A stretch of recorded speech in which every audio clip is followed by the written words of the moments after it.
नीति क्लास, नीति क्लास, नीति क्लास। यहाँ हम सभी अपने जीवन में सुख और गुणों की अभिवृद्धि के लिए नीति के विषयों का श्रवण कर रहे हैं। नीतिकार कहते हैं कि हर किसी की इच्छा होती है कि वो अपनी फील्ड में टॉप में रहे अथवा बहुत पैसा कमाए, बहुत ऊंचाइयां छुए। लेकिन होता यह है कि इच्छाएं तो हैं, लेकिन उस चीज़ की प्राप्ति के लिए उतना पुरुषार्थ है कि नहीं। आप जितनी आकांक्षाएं कर रहे हैं, जितनी इच्छाएं कर रहे हैं, उतना आप अपने आप को, अपना कैलिबर प्रस्तुत कर रहे हैं कि नहीं, आप अपने आप को प्रेजेंट कर रहे हैं कि नहीं, या जितना आपका बड़ा लक्ष्य है आप उतनी मेहनत कर रहे हैं कि नहीं। कभी आपने सोचा कि आपका भी नगर में सबसे बड़ा बंगला हो सकता है? नहीं सोचा? आपका भी विश्व में नाम हो सकता है? कभी सोचा है? अगर सोचा है और वहां तक जाना है तो आज बहुत कुछ करना है। मैंने एक बात लिखी थी अपने लिए, कि आज तुम्हें बहुत कुछ करना है ताकि कल तुम्हें कुछ करना ना पड़े। दो चीज़ों को देखना आप, मैं आपको दिखाता हूँ। एक वी शेप ये देखना और एक वी शेप ये देखना। दो वी शेप हैं आपके सामने। आप पहले किसको पसंद करते हो? इसको कि पहले ढलान मिले फिर चढ़ाई, कि इसको पहले चढ़ाई मिले फिर ढलान? ये जो चाहते हैं कि पहले ढलान मिले फिर चढ़ाई, ये जिंदगी भर दुखी रहेंगे। और जो चाहते हैं कि पहले चढ़ान मिले फिर ढलान, वो सुखी रहेंगे। अगर आपने एक लिमिटेड एज में 15 साल की उम्र से 35 साल की उम्र तक मेहनत कर ली है तगड़ी, तो आपने चढ़ाई चढ़ी है, फिर 35 साल के जीवन के अंत तक ढलान मिलेगी। और कहीं आप ये वाले वी शेप पर आ चुके हो कि 15 से 35 तक सुख चाहिए, मौज मस्ती, ऐश करना है, ज़िंदगी जीना है, तो जी लोगे। लेकिन 35 से 70 के बाद ज़िंदगी के अंतिम समय तक तुमको चढ़ाई मिलेगी, फेस ही करना पड़ेगा। फेस तो करना है। अब चाहे पहले फेस कर ले, बाद में आपने देखा होगा वो होता है क्रिकेट में पावर प्ले।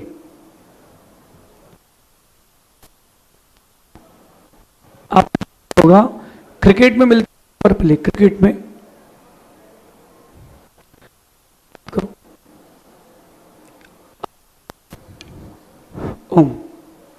आप लोगों ने देखा होगा क्रिकेट में मिलता है पावर प्ले, देखा कि नहीं? तो वो चाहे तो पहले भी ले लें और चाहे तो बाद में भी ले लें, वो आपके ऊपर डिपेंड करता है। ये जो ढलान है ये कब एक्सेप्ट करना है, वो जो ढलान है कब एक्सेप्ट नहीं करना है, ये आपके ऊपर। आज की नीति कह रही है दुनिया में कोई भी ऐसा सफल व्यक्ति नहीं है जिसने सफल होने के पहले असफलता या मुसीबत का सामना ना किया हो। आप कितने लोगों को देख लो जिन्होंने बड़ी सफलताएं प्राप्त की हैं, उन्होंने सफल होने के पहले बहुत मुसीबतें झेली हैं। तो जितनी मुसीबतें जो झेलता है वो उतनी बड़ी सफलता प्राप्त करता है। तो आप लोगों को चीज़ों को फेस करना पड़ेगा, वो पीठ दिखा करके भागना नहीं पड़ेगा। आज से, फर्स्ट डे से, आज से फेस करें चीज़ों को। जो भी मुसीबतें आ रही हैं उनसे लड़ें, झगड़ें, जीतें। जो परिस्थितियों से लड़ता है, मैं कहता हूँ कि जो परिस्थितियों से लड़ता है उसे कोई नहीं हरा सकता, क्योंकि वो खुद की परिस्थितियों से लड़ा हुआ व्यक्ति है। एक छोटे से बच्चे ने, 5 साल के बच्चे ने अपने समर वेकेशन में अपने दादा से पूछा कि दादा, how to achieve the goal, हम अपने लक्ष्य कैसे प्राप्त करें और हम दुनिया के सबसे सक्सेसफुल व्यक्ति कैसे बने? तो बोले बेटा तेरे को आज बताता हूँ, चलो। उस बच्चे के साथ वो नर्सरी गए। नर्सरी जाकर के उन्होंने 2 पौधे लाए, सेम नस्ल की, सेम हाइट की, सब कुछ 100% सेम। और वो 2 पेड़ ला करके उन्होंने उसी के हाथ से एक घर के आंगन में गमले में लगवा दिया और एक पेड़ बाहर रोड में लगवा दिया, घर के बाहर। अब उन्होंने पूछा कि बेटा बताओ कि सबसे ज़्यादा सक्सेसफुल कौन सा पेड़ होगा? बच्चे ने कहा कि जो गमले में घर के अंदर रखा है वो सक्सेसफुल होगा। क्यों? क्योंकि उसको समय पर पानी मिलेगा, समय पर खाद मिलेगी, एक माली आएगा उसके लिए व्यवस्था करने के लिए, उसकी जड़ों में कभी कीड़ा नहीं लगेगा। लेकिन दादा ने कहा कि बेटा बाहर वाला सक्सेसफुल होगा। वो बच्चा कहता है कि दादा आप पुराने ज़माने के ख्यालात के हो, अभी आप समझोगे नहीं। दादा कहते बेटा भी तू समझेगा नहीं, रुक। बात आई गई हो गई और बच्चा वेकेशन एंड करके वापस अपने मम्मी पापा के साथ जहाँ वो जॉब करते थे वहाँ चला गया। 10 साल बाद उस बच्चे ने फिर से वही प्रश्न किया, जब वो 15 साल का हो गया, कि दादू आप बताओ ना कि how to achieve the goals, दुनिया का सबसे सक्सेसफुल आदमी बनने के लिए क्या करना पड़ेगा? बोले मैंने तुझे 10 साल पहले कहा था। क्या कहा था? बोले आपने 2 पेड़ लगवाए थे। चल बेटा आओ उस पेड़ को देखते हैं। घर आके देखता तो गमले का पेड़ अच्छा हरा भरा सुंदर, 3 फीट का, 4 फीट का। दादा कहते हैं बेटा देख। बोले मैंने कहा था ना ये सक्सेसफुल रहेगा ये। बोले बेटा बाहर का पेड़ तो जाके देख। जब बाहर का पेड़ देखा 15 फीट का, उसके नीचे गाय बैठी, छांव दे रहा है, फल भी दे रहा है। बोले बेटा यही सक्सेस का राज है। जब तक तुम लड़ोगे नहीं खुद से अपने अस्तित्व के लिए, तब तक तुमको कुछ मिलेगा नहीं। वो जो अंदर का पेड़ था वो सुखिया था, वो जो अंदर का पेड़ था वो सुखिया था। उसको छांव चाहिए तो छांव मिली, पानी चाहिए तो पानी मिला, और खाद चाहिए तो खाद मिली। उसको हर चीज़ लिमिटेड मिली, व्यवस्थित मिली। वो सुखिया हो गया, वो 3-4 फीट का रह गया। लेकिन जो बाहर का था उसको पूरी सड़क मिली। उसने खुद पानी ढूंढा, उसने खुद को इम्प्रूव किया, तब जाकर के उसने दुनिया के सामने खुद को प्रूव किया। आप लोग क्या करना बनना चाहते हो, बाहर वाला पेड़ कि अंदर वाला? तो बनना चाहते हो बाहर वाला पेड़, तो मेहनत भी बाहर वाले पेड़ जैसी होना चाहिए। जो बाहर की पेड़ है उसकी मेहनत देखो आप, उसकी कितनी तगड़ी मेहनत थी। उस पेड़ ने अपने बकरी खा के चली गई उसकी पत्तियां, फिर भी उसने खुद को बचाया और उसने अपने आप को विषमताओं में खुद को ढाला, तो आज इतना बड़ा पेड़ हो गया कि लोगों को छाया दे रहा है और फल दे रहा है। आप लोग चाहते हो शॉर्टकट्स, और जब आप शॉर्टकट्स चाहते हो तो बताओ जरा, आप जब शॉर्टकट्स चाहते हो तो मंजिलें उतनी बड़ी उतनी अच्छी कैसे मिलेगी? Change your self. आज से खुद को चेंज करें। मुसीबतें अगर आ रही हैं इसका मतलब है कि आपकी परीक्षा हो रही है, और भगवान उनकी परीक्षा लेता है जिनको सक्सेसफुल करना है। मेरा आपसे प्रश्न है कि अगर आप किसी से सोना चाहते हो, गोल्ड, तो चेक करके लोगे कि बिना चेक करे? चेक करके लोगे। अगर आपको किसी से कैश दिया है किसी ने आपको, तो आप गिन के लोगे। मतलब कीमती चीज़ों को चेक किया जाता है, उनको गिना जाता है। जो कीमती ना हो ठीक है। अगर कोई 100 रुपये की चिल्लर दे रहा है तो आप गिनते नहीं हो, 1-2 सिक्के चलते हैं यार, कौन देखेगा। और कोई अगर 2000 की गड्डी दे रहा है तो आप चेक करके, 500 की गड्डी दे रहा है तो आप चेक करके लोगे, भैया एक भी कम हो गए तो गए। यही बात है। आपकी अगर प्रकृति परीक्षा ले रही है इसका मतलब कि कुछ है। और ये मत सोचना कि भगवान मेरी ही परीक्षा क्यों लेता है। ऐसा नहीं है, सबकी बराबर चल रही है। किसी की सामने आ चुकी है, किसी की नहीं आई है। परीक्षा सभी की बराबर ले रहा है परमात्मा। परमात्मा से मतलब कर्म। मेरा मानना है कि अगर आप मुसीबतों से भागते हो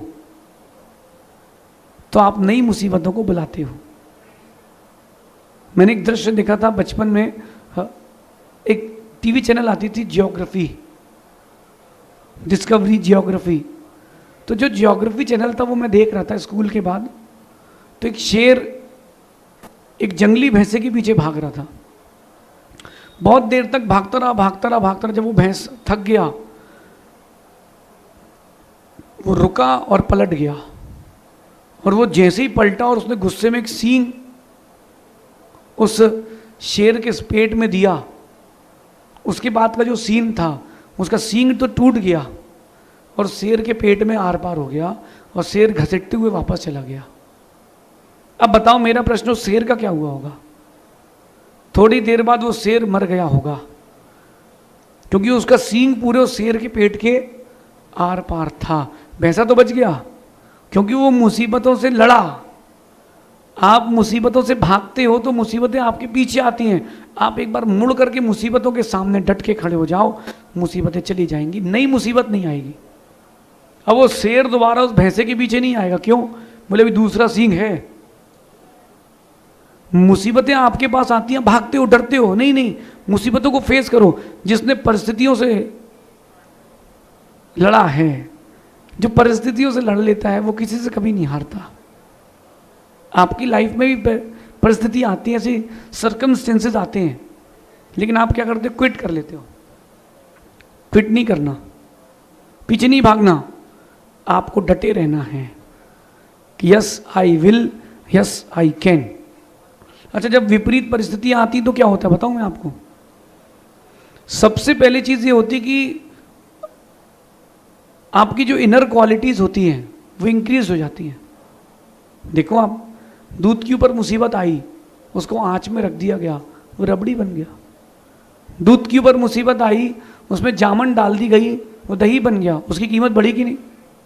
नहीं बढ़ी, कीमत बढ़ी। उसमें मलाई आ गई तो उसकी कीमत बढ़ गई। उसी दूध को और पात्र में और गर्म किया गया, और गर्म किया गया तो वो कलाकंद बन गया, उसकी कीमत और बढ़ गई। जब उस दही से बनाए हुए मक्खन से घी निकाला गया तो दूध की कीमत, वो 50 रुपए का दूध 200 रुपए का हो गया। कैसे हो गया? क्योंकि उसने फेस किया, उसने पीठ नहीं दिखाई। जब परिस्थितियां विपरीत आती तो आप अपनी क्वालिटीज को इंक्रीज कर सकते हो उन परिस्थितियों से लड़ करके। कभी भी ये मत सोचना कि ये परिस्थितियां मेरे साथ क्यों आई हैं। हमेशा ये सोचना कि मुझे कुछ नया करने का मौका मिला है। पीठ दिखा के नहीं भागना। वो खिलाड़ी वही खिलाड़ी ढंग का होता है, भले ही सामने वाला टिके ना टिके, वो तो टिका ही है। क्यों? मुझे अपने आप को प्रूव करना है कि मैं खिलाड़ी हूं। ऊपर के नहीं खेल पाए तो कोई बात नहीं, आज मेरे को दोनों मौके मिले हैं, बैटिंग का भी और बॉलिंग का भी। तो खिलाड़ी अपने आप को प्रूव करता है उस पेड़ की तरह। उस पेड़ ने सुविधाओं के पीछे नहीं भागा, वो दुविधाओं में रह करके उसने दूसरों को सुविधाएं दी हैं, इसलिए वो पेड़ वृक्ष बन गया, छोटा सा बीज। अब करें क्या? आप लोगों के मन में चल रहा है कि हम लोग ऊंचे बने कैसे। देखो, जो 100% ऊंचाइयां चाहते हैं उनको वो काम करना है जो 1% लोग कर रहे हैं। आप 100% सक्सेसफुल होना चाहते हो तो वो काम करो जो 1% लोग कर रहे हैं। रिस्क, कंडीशंस कितनी खराब हो, रिस्क और with mind. Risk with mind.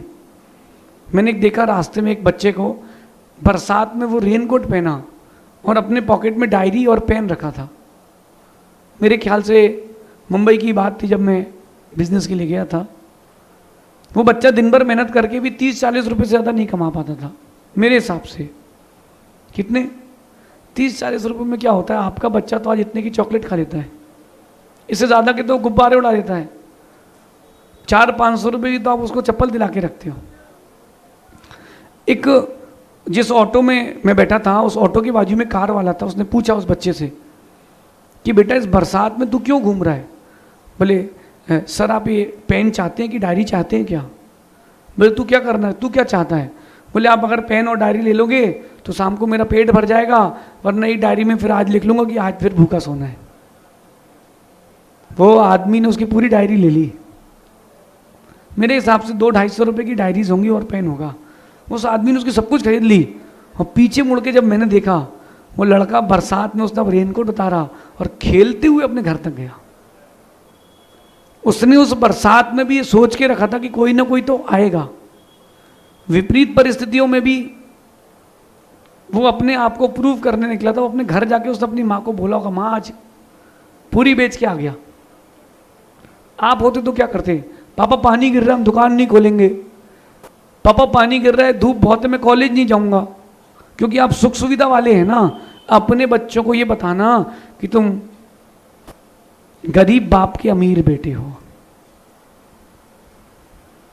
गरीब बाप के बेटा, तुम अमीर तो हो लेकिन गरीब बाप के बेटे हो। तुम्हारा बेटा अमीर बाप का बेटा बनेगा तो बनेगा, लेकिन तुम मेरे गरीब बाप के अमीर बेटे हो। मैं इसीलिए बिगड़ गया था क्योंकि मैं अमीर बाप का बेटा था।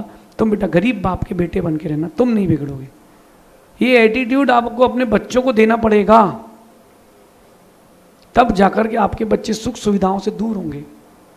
आप अपने बच्चों को बाहर पढ़ने भेजते हो, एक अच्छा रूम 5 से 10 हज़ार रुपये महीने का, अच्छा फूड, अच्छी कोचिंग, उसको बोलते बेटा पैसे नहीं मेरे पास, तुमको इतने में ही सर्वाइविंग करना है, वो पढ़ेगा। फ़ोन, जितने का आपके पास फ़ोन है ना, एक गरीब आदमी उसमें उतने पैसे में साल भर खाना खा सकता है। इतने का आप फ़ोन यूज़ करते हो, फिर भी आप दुखी हो। बोले परिस्थितियाँ विपरीत हैं। अरे क्या विपरीत हैं? तुम्हारे जीवन में क्या दुख है बताओ? तुम्हारे पास सब सुविधाएं हैं, तुम उसका मिसयूज़ कर रहे हो।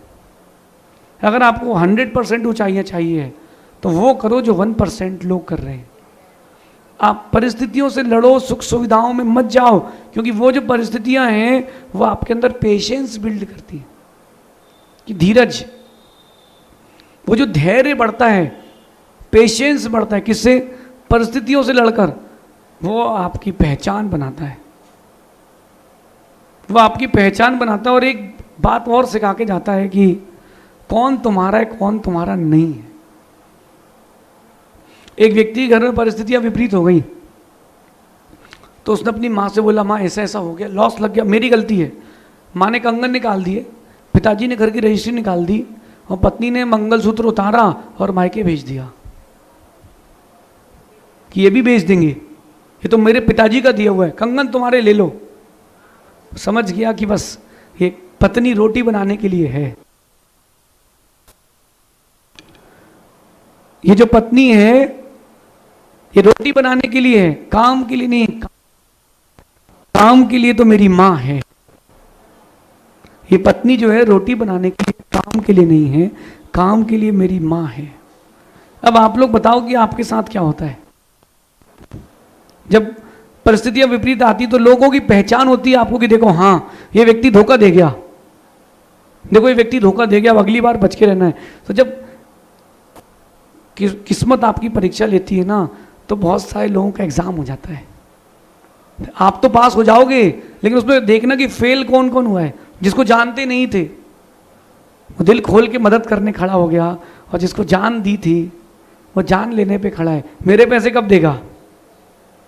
समझ गए? जिनके साथ कॉफी पी थी वो स्ट्रॉ लगा के खून पी रहे हैं। ऐसा क्यों?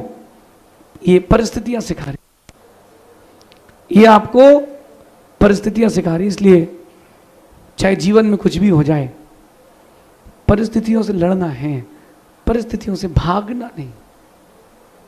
अगर आप भाग चुके हो तो नई मुसीबत आपके पीछे खड़ी हो जाएगी।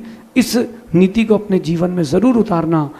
वो काम करें जो 1% लोग कर रहे हैं, तब आपका नाम 100% सक्सेसफुल लोगों में आएगा। ऐसा चिंतन करना। शेष फिर अपन कभी और आगे विचार करेंगे। भगवान महावीर स्वामी की नीति क्लास, नीति क्लास, नीति क्लास।